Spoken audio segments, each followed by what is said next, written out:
俗语咧讲手不离三宝，什么款的人吼会当用这句话来甲形容呢 ？A. 当机也是风水先的 ；B. 爱拍电动的人；C. 爱趁钱的人。你有40秒的时间。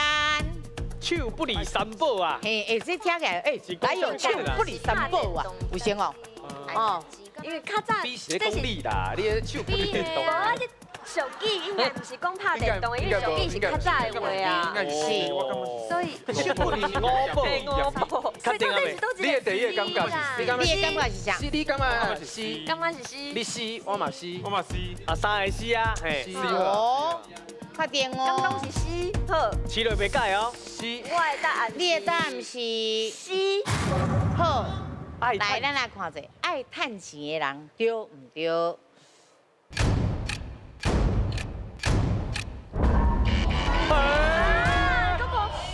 阿洪西，机会来哦！镜头过来咯。这题这尔简单讲啦，去讲迄什么爱趁钱的人，对不对？咱会使请叶教授给咱解释三宝，三宝，对不对？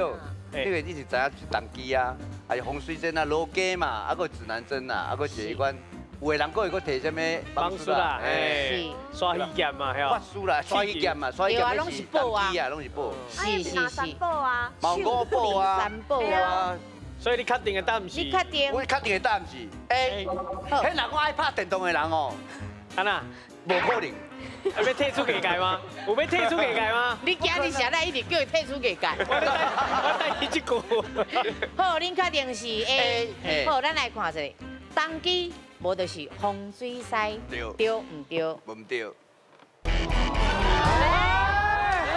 你就是看袂起爱拍电动的人。你怎么可能？迄俗语呢？俗语是讲电动这种物件。电动汤这大拍家，请教。无恁即马是拢讲好啊吼，一定爱白手呢。这答案好，不要紧，咱听老师啊。我接受啦，手机怪。老师讲了，来，老师。好，恁对三宝的解释拢错误啦吼。是。三宝本来就是金、银、甲钱这三样物件叫做三宝。啊，本来这句话唔是安尼讲，本来是讲手不动三宝，是讲一个身份地位足悬的人吼，伊手拢免去吸钱，因为身躯边拢有人咧处理代志。哦。所以伊出门吼，然后需要纳钱，别人替伊纳。啊，三宝是钱，大家拢爱对无？啊，所以咱讲即摆讲手不离三宝，就讲伊爱钱爱家拢唔敢放啊吼。放美丽。啊，其实尾下伊引申的意思讲，说爱物件爱家拢唔愿放，啊，就是讲若拍电动人，规日电动拢6条咧，拢唔愿放，所以讲手不离三宝，是讲拍电动拍家拢，咱讲风啦，还是讲笑啦，咧小电动、风电动，所以讲伊手不离三宝啊。哦，了解啊。